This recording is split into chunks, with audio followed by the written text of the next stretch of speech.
Whole हो चुका था। तभी बिल्कुल उसी स्टोन की तरह एक शैडो वहाँ पर दिखती है। वो शैडो कहता है, मुझे लगा था तुम्हारे अंदर कुछ तो पोटेंशियल होगा, पर लगता है कि तुम बहुत ज्यादा कमजोर हो, जो कि बस किसी तरह से अपनी मौत को टालना चाहते हो। ली कहता है, कम से कम मैंने उस हाइब्रिड को एक बार काटा तो तुम्हारा क्या, उस हाइब्रिड ने तो तुम्हारे स्टोन स्टैचू के सर को कुचल दिया। शैडो कहता है, तुम्हारे पास बचने का सिर्फ एक ही रास्ता है, अपने इस शरीर को मेरे हवाले कर दो। ली मना कर देता है, ये बोलते हुए, तुम्हारे जैसे बदसूरत फ्रीक से कंट्रोल होने की बजाय मैं मरना पसंद करूंगा। शैडो जोर से हंसने लगता है। शैडो कहता है, मेरे सामने सबमिट करने से मना कर रहे हो, बेवकूफ कहीं के। तुम्हें सच में लगता है कि तुम्हारे पास मना करने का अधिकार है? तभी अचानक शैडो सिस्टम एक्टिवेट होता है। ली के पास से ढेर सारी शैडोज निकलने लगती हैं और सीधे हाइब्रिड पर हमला कर देती हैं। ली पूरी तरह से बदल चुका था, उसकी बॉडी पर उस शैडो का ही कब्जा था। शैडो कहता है, वो जिसने मेरे स्टैचू को कुचला वो तू ही है ना? मैं बहुत ही सनकी हूँ, मैं कभी भी अपने बदले को भूलता नहीं। शैडो हाइब्रिड के सर को कुचल देता है और भी हाइब्रिड्स शैडो पर हमला करते हैं, बट उसके एक ही इशारे पे वो सारे हाइब्रिड्स मारे जाते हैं। जिसपे ली के अंदर मौजूद शैडो कहता है, इनकी महक तो सच में काफी ज्यादा डिस्गस्टिंग है,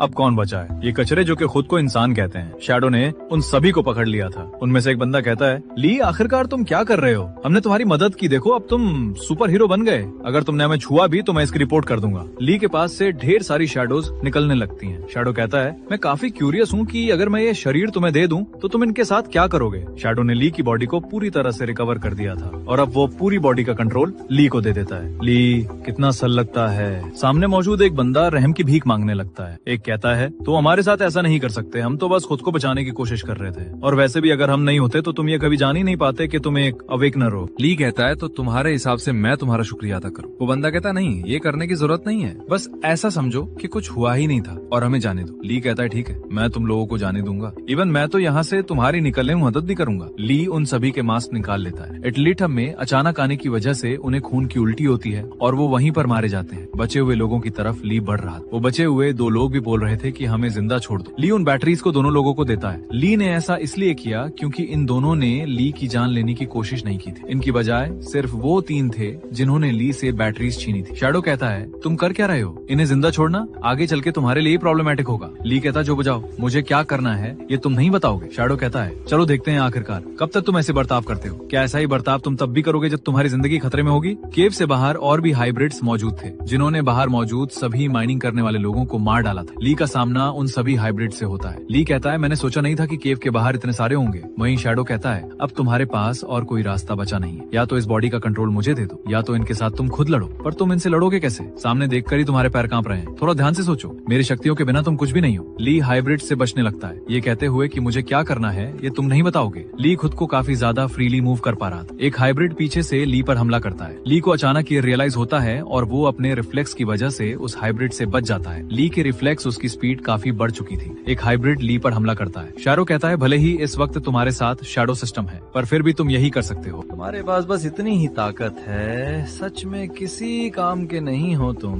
बट तभी ली अपने हाथ में शैडोज को कलेक्ट करता है एंड एक जोरदार पंच उस हाइब्रिड को रखता है। ली की स्ट्रेंथ काफी ज्यादा बढ़ चुकी थी, बट उसे रियलाइज होता है कि सिर्फ अपनी बॉडी का इस्तेमाल करते हुए अगर वो हमला करेगा तो इससे उन हाइब्रिड्स को कोई खास फर्क पड़ेगा नहीं। अगर इस वक्त ली के हाथ में कोई वेपन होता तो जरूर चीजें थोड़ी बदल सकती थी। तभी शैडो से बना हुआ एक डैगर उसके हाथ में आ जाता है। हाइब्रिड हमला करता है और ली भी उस डैगर से हमला कर हाइब्रिड को बीच में से काट देता है। ली समझ चुका था कि वो अब हाइब्रिड्स को मार सकता है क्योंकि वो भी एक अवेकनर बन चुका है। एक हाइब्रिड ली पर हमला करता है। ली उसकी गर्दन काट देता है। आखिरकार ली एक एक करके उन सभी हाइब्रिड्स को मारे जा रहा था। अब उसके पास इतनी ताकत थी कि वो भी फाइट बैक कर सकता है। थोड़े समय बाद ली काफी थका हुआ था, चारों तरफ खून फैल रखा था और साथ में हाइब्रिड्स की लाशें। सीन शिफ्ट होता है और हम देखते हैं काफी समय बाद का सीन। ली हॉस्पिटल के बेड पर पड़ा हुआ है। एक नर्स कहती है, कोई भी इंजरीज नहीं, ना ही कोई बीमारी और ना ही इस पर कोई लीथल अटैक हुआ है, पर फिर भी ये अभी तक जागा क्यों नहीं? डॉक्टर कहता है, जो भी अवेकनर्स होते हैं वो ऐसे ही होते हैं। अवेकन होने पर उनकी फिजिकल स्ट्रेंथ बहुत ज्यादा घट जाती है और फिर नए लेवल के फिजिकल स्ट्रेंथ को अडेप्ट करने के लिए उन्हें टाइम चाहिए होता है। नर्स को जब ये पता चलता है कि ये एक अवेकनर है तो वो पूछती है है कि आखिर इसका लेवल क्या है। डॉक्टर कहता है एक्साइटेड तो मैं भी हूँ ये जानने के लिए, पर जब ये उठेगा